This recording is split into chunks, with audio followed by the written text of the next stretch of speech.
Salve família vascaína! Quero trazer no vídeo de hoje o Carlos Brasil, um dos responsáveis aí por montar esse elenco maravilhoso que a gente está vendo no ano de 2022, te fazendo sofrer a cada jogo. Agora, ontem ele criticou alguém, ontem ele esculachou alguém. E eu acho que se você trabalha numa empresa e você reclama das suas condições de trabalho, você está criticando quem? Roda a vinheta. E não há tempo que falte amor. Acompanhe o Vasco aonde ele for. Nasci pra te seguir. Bora pro vídeo, família vascaína, mas antes pedir aquela moral de se inscrever aqui nos canais Vasco em Família, no canal Cruz Maltino Sem Fronteira, deixar aquele like pra gente estar chegando a mais vascaínos e não esquece também de ativar o sininho de notificação para não perder os próximos vídeos e tá sempre por aqui dando aquela moral, deixando a sua opinião, seu comentário, pra gente estar trocando aquela ideia de vascaíno pra vascaíno. E olha, a gestão de merda se posicionou e Vasco e Bahia vai ser aí às 4 horas no domingão. Claro que isso aí tem o dedo da Globo, pelo menos é a minha opinião. Quem lembra daquela situação de uma reunião que teve lá em plena pandemia, onde o Caboclo falou, a Globo não quer que o futebol pare, então, o que é que eles entendem aí? Tá aí, o torcedor tá eufórico, com o Textor, ganharam do Flamengo, é uma partida interessante aí, Botafogo e Fortaleza, então quero passar aí no domingo esse jogo e boto Vasco e Bahia, que vai ter audiência aí na TV fechada, mas a gestão de merda se posicionou e aí com certeza vai ter muito mais audiência Vasco e Bahia do que teria aí com Botafogo e Fortaleza. Outro ponto importante, família vascaína, que o Bahia jogou ontem, pela Copa do Brasil, com diversos titulares, um jogo muito difícil, Bahia saiu perdendo, o campo estava pesado, estava chovendo, tiveram que correr atrás do resultado e aí acabou se classificando nos pênaltis. E aí tem esse confronto contra o Vasco no domingo. Fato que realmente eles vão estar aí desgastados, uma partida no Paraná, vão ter que voltar para Bahia, depois viajar para o Rio de Janeiro. Existe ali um desgaste, também pouco tempo de treinamento, coisa que o Zé Ricardo está tendo muito. Ele não pode reclamar de falta de períodos de treinamento, porque realmente tem muito espaço aí para ele colocar as suas ideias. Quanto o Bahia e outro também, que é o Cruzeiro, então fatos realmente que podem ajudar o Vasco nessa sequência importante, porque o Bahia classificou ontem e o Cruzeiro também vai jogar na quinta-feira pela Copa do Brasil, perdeu por 2-1 pro Remo, então são situações que podem ajudar o Vasco. Esses confrontos aí da Copa do Brasil no meio de semana,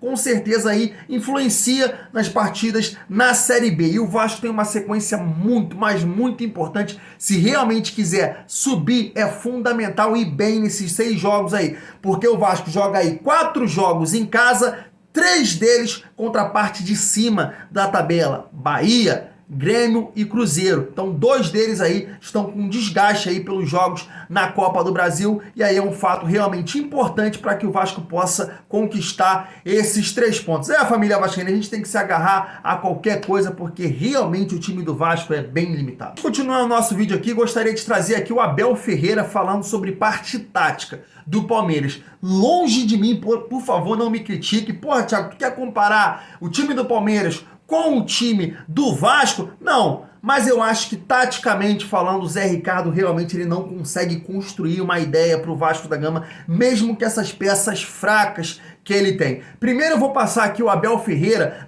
falando da tática que ele usou para derrotar o Flamengo na final da Libertadores, claro, trazendo muita alegria para nós vascaínos, e você vai ver aí o posicionamento, a ideia, montando um quarteto na frente, dando profundidade pelos lados do campo, coisa que o Zé Ricardo não faz. Vamos ver, depois a gente dá a nossa opinião e eu quero a sua também. Abel Ferreira dando ideias aí pro Zé Ricardo. Tomara que esse vídeo chegue nele, se liga só. Eu normalmente nas abordagens estratégicas nós vamos à nossa forma de defender e procuramos impor a nossa forma de defender e quando temos bola procuramos impor a nossa forma de atacar. Agora os nossos comportamentos, sobretudo sem bola, porque eu costumo dizer que manda no jogo quem tem a bola, mas nós precisamos de entender o que é que o adversário faz para quando chegarmos à hora do jogo todos os jogadores ter a confiança e a certeza daquilo que têm que fazer.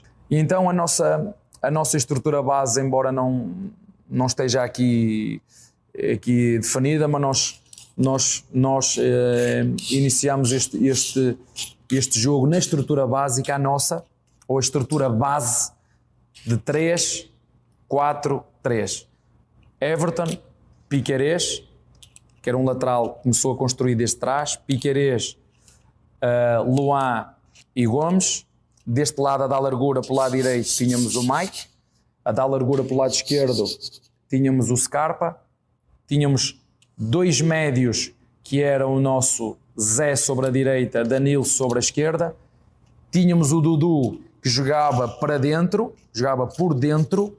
E tínhamos o nosso Veiga, que jogava também por dentro, com o Rony na frente. Ou seja, tínhamos um 3-4-3, em que aqui no meio, quando nós olhamos daí para aqui, vemos aqui um quadrado, e isto foi o segredo para o primeiro golo.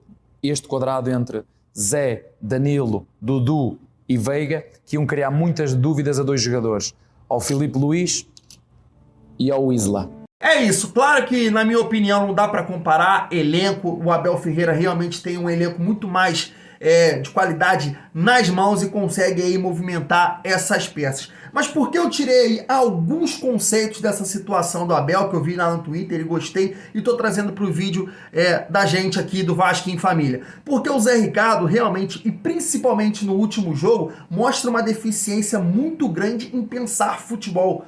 Como o Abel pensou aí, poxa, você tem laterais, tem que dar profundidade. O Edmar e o Gabriel Dias é um cara de muita vontade, mas pouca qualidade na frente. E aí você bota o Edmar do lado esquerdo, os dois não passam qualidade, os dois não têm profundidade na frente e dificulta o trabalho na parte ofensiva, tanto do Nenê, tanto do Peck, tanto do Figueiredo que tá jogando por ali, do Raniel, né? Os volantes precisam encostar. E aí você vê outro detalhe que realmente me chamou muita atenção, que foi a escalação do Getúlio pela beirada de campo. O cara é centroavante, ele é ruim de bola.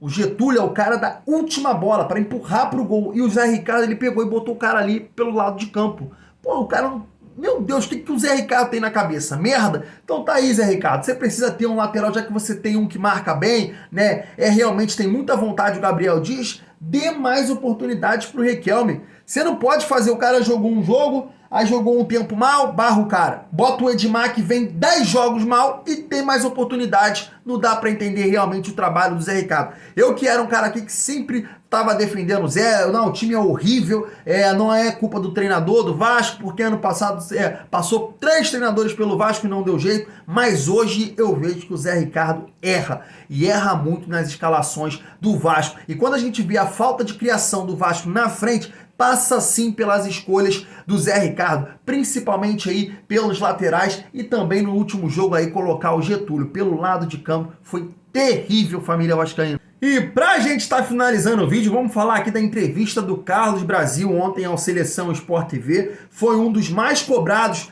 naquele protesto da Ira Jovem, né? Cobrou o Nenê, cobrou o Zé Ricardo e cobrou também o Carlos Brasil. Eu lembro até que ele falou, pô, tá apresentando jogador ruim, rindo com essa situação que a gente está vivendo. Foi engraçado isso. E ele deu aqui uma entrevista, na minha opinião, claramente criticando a gestão do Vasco. É isso, ele pode não querer dizer que é isso, mas pra mim é isso. Montou um time sem recursos, sem dinheiro. O Vasco não pagava salário. Então realmente está criticando quem? Jorge Salgado e essa gestão de merda. Vamos abrir aspas aqui para o Carlos Brasil e depois a gente vai dar a nossa opinião e quer a sua também. Ó, o futebol não se faz um time da noite para o dia. O clube precisa ter uma filosofia implantada de jogo e os jogadores precisam entender essa ideia.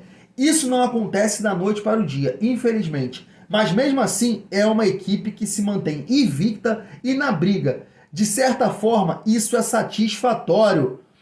Corremos o risco de não ter um elenco para disputar a Série B, muito em cima do orçamento que tivemos e o planejamento ideal.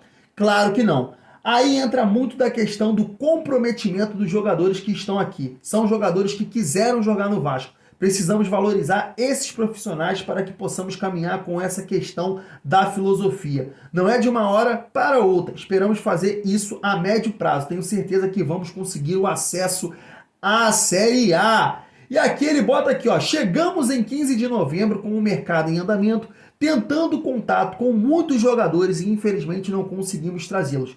Naquele momento o Vasco tinha problemas de salário atrasado, muitos jogadores ficaram desconfiados. Não é o ideal se formar um elenco todo ano, contratamos 21 jogadores. Diante de todas as dificuldades, temos que valorizar todos os jogadores que nos disseram sim ao Vasco e também o Zé Ricardo, que aceitou o nosso convite. Dentro de uma perspectiva que a gente tinha, o saldo é positivo. Sabíamos que teríamos uma dificuldade muito grande no estadual e na Copa do Brasil e teríamos que fazer ajustes. O trabalho é árduo. Concluiu aí Carlos Brasil. Então, de toda essa entrevista aqui que a gente entende, quebrando alguns conceitos aí que a gente tem. Quando a gente fala assim, ó, o Zé Ricardo, ele escolheu esses jogadores, ele que montou esse elenco, a culpa dele sim. Tá vendo aí?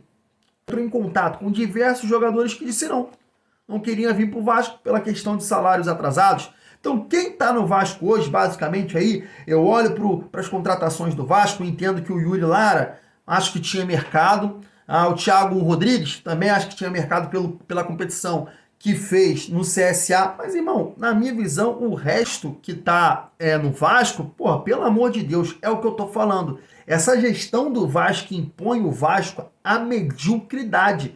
Porque se você tem que valorizar jogadores, poxa, com todo respeito aos profissionais como Anderson Conceição, Quinteiro, Edmar, Gabriel Dias, entre outros aí, Getúlio, irmão, pode fechar as portas. Você tem que bater palma para esses caras. Você tem que pedir assim, pelo amor de Deus, obrigado por estar vestindo a camisa do Vasco.